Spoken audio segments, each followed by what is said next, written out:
রুহুল আমিন হাওলাদার, মজিবুল হক চুন্নু সহ এই ধরনের যারা নেতৃবৃন্দ যারা ছিল জাতীয় পার্টিতে, এরা 2014 সালে তারা জাতীয় পার্টিকে বিক্রি করেছে রওশন এরশাদের নেতৃত্বে। তারা সংসদে গেছে, এরশাদকে মাইনাস করে এরশাদকে সিএমএতে কারাবন্দী করা হয়েছিল।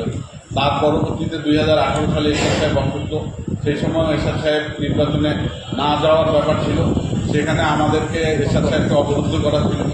সেখানে সেই নির্বাচনে তারা ভূমিকা রেখেছে জাতীয় পার্টিকে নির্বাচনে নিয়ে যাওয়ার জন্য।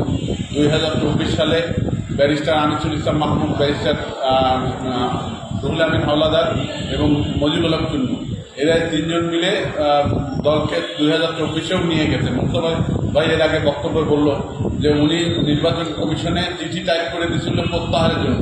সেই চিঠিটা সই করে মুস্তফা ভাইয়ের কাছে দিয়েছিল।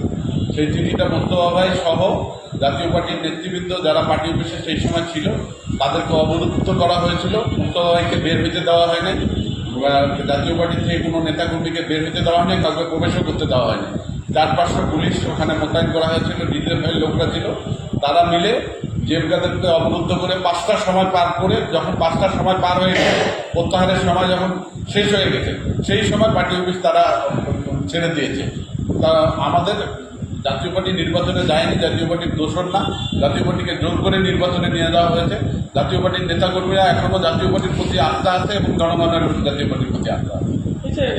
যেমন আমরা রংপুর বিভাগে আমাদের চেয়ারম্যান সাহেব মুস্তফা সাহেব আমাদের বললেন যে মুস্তফা ভাই আমাদের নতুন মহাসচিব ব্যারিস্টার শামীম হায়দার পাটোয়ারি, উনি যেহেতু চেয়ারম্যান আছেন, উনি সহ আমরা রংপুর বিভাগে আমাদের 8টি জেলায় আমরা আমাদের দলকে সুসংগঠিত করার জন্য আমরা প্রত্যেকটা জেলা ট্যুর করব। প্রত্যেকটা পারলে উপজেলা যদি আমাদের সময় থাকে আমরা উপজেলাগুলো ট্যুর করবো। আমাদের যেহেতু নির্বাচনী এলাকা হচ্ছে 32টা, রংপুর বিভাগে নির্বাচনী আসন হচ্ছে 32টা। এই 32টা আসনে গণসংযোগ করে সাংগঠনিক কাঠামো জোরদার করার জন্য যতদূর পদক্ষেপ গ্রহণ করার আমরা চেষ্টা করি।